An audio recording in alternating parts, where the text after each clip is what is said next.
Hello बच्चों, let's read the question. The question says which parameter is used to measure the growth in flat organs like leaves? A. Increase in dry weight. B. Increase in cell size. C. Increase in surface area. D. Increase in length. इस question में हमसे पूछा गया है flat organs जैसे कि leaves में growth को हम कैसे डिटरमाइन कर सकते हैं। इस क्वेश्चन में हमारा की कॉन्सेप्ट होगा ग्रोथ। तो ग्रोथ होता है लिविंग ऑर्गेनिजम्स का एक कैरेक्टरिस्टिक एंड ग्रोथ को हम अलग अलग तरीके से मेजर कर सकते हैं। सेल्यूलर लेवल, तो सेल्यूलर लेवल पर हम ग्रोथ को मेजर कर सकते हैं by the amount of increase in protoplasm, amount of increase in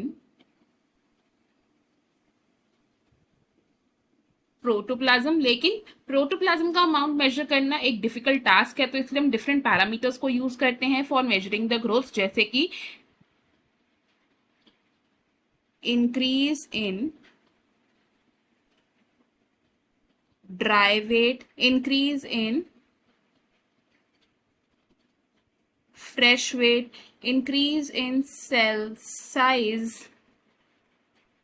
cell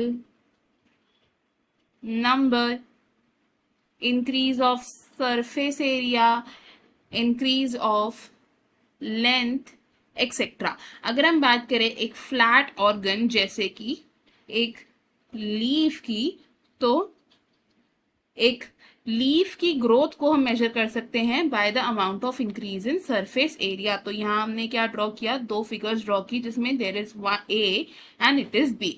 तो इन दोनों लीव्स में जो ग्रोथ है ये कैसे मेजर होगी, bye the increase in surface area यहाँ पर बनता है मेन पैरामीटर जिससे कि हम लीफ की ग्रोथ को मेजर कर सकते हैं। तो ऑप्शन अगर देखें तो ऑप्शन सी हमारा यहाँ पर करेक्ट हो जाएगा।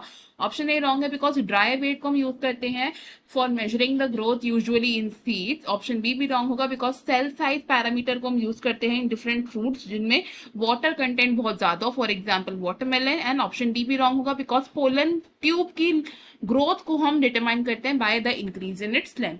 इस क्वेश्चन में हमारा जो फाइनल और करेक्ट आंसर है वो होगा option C, increase in surface area. I hope you understood it well. Best of luck, thank you.